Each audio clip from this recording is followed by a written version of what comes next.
Hey everybody, Jeff here. So my coach, Mark Silverman, he recorded a video yesterday talking about waking up at 3 o'clock in the morning with all of these thoughts and concerns and worries going on.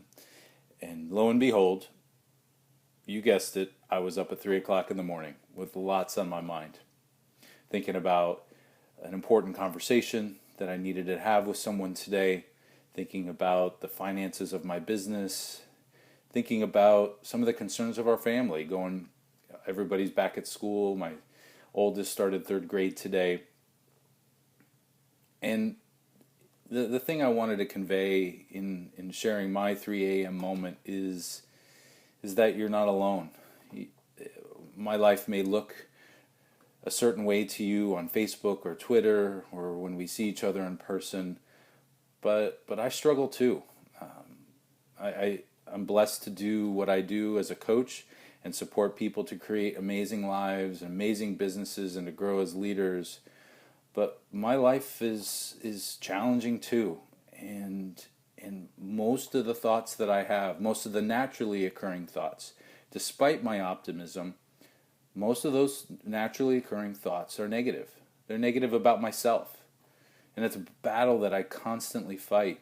And it turns out that I'm not alone. There was a study done at the University of Texas where over a 2-week period, they had students in the business department record their naturally occurring thoughts.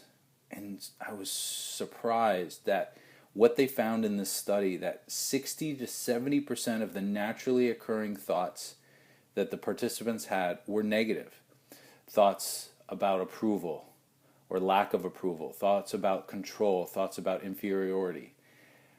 And it's amazing when you really start to think about how we show up to the world and how those preponderance of negative thoughts can impact our relationships, our level of performance, our ability to lead. So the first thing I want to say to you is you're not alone. And you have inherent worth and value.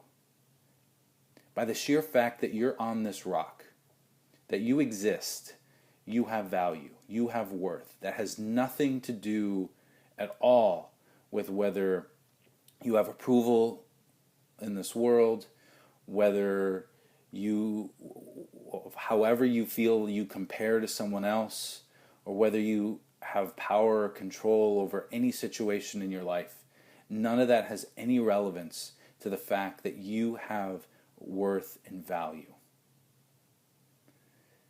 The second thing I want to say to you about this, especially to those that are leaders, is think about how your people are showing up. With this in mind, that most of our naturally occurring thoughts about ourselves are negative, or about the world are negative.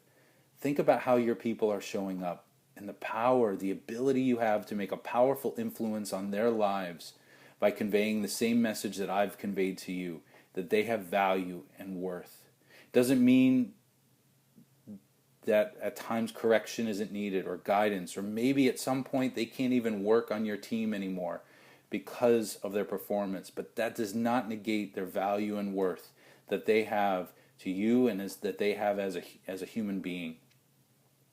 And more broadly, we all have the opportunity to impact those that we encounter in our lives in small and big ways by conveying the same message to them.